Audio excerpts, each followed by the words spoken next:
আপনারা প্রস্তুত থাকেন, সামনের সময় জাকের পার্টির সময়।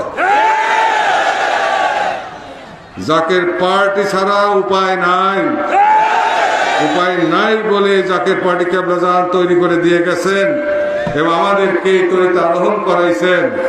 এই পার্টি হচ্ছে ঈমান, নামাজ, রোজা, হজ, যাকাত, আদব, বুদ্ধি, মহব্বত, সাহস, ইবাদত, খেদমত, দাসত্ব, উৎসর্গ সবকিছুর পার্টি হচ্ছে জাকের পার্টি।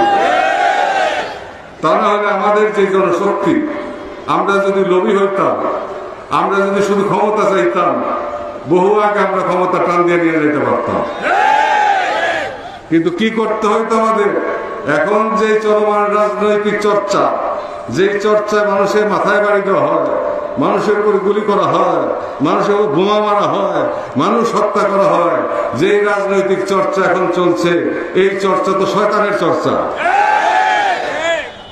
আমরা তো সেই চর্চার পথে যাইতে পারি না, সেই পথে তো আমরা ক্ষমতায় যাব না। আমরা চাই দেশের সমস্ত মানুষ আদর্শ মানুষ হোক, মানবিক মূল্যবোধ উদ্বুদ্ধ হোক, প্রেমিক হোক, প্রত্যেকের বিনয় ভদ্রতায় আচরণে পরিবর্তন আসুক, সবাই সোনার মানুষ হোক, সবাই আমার কেবল জানে খাসলতে খাসলত ধরুক, তাহলে তাদের ভিতরে রাসূল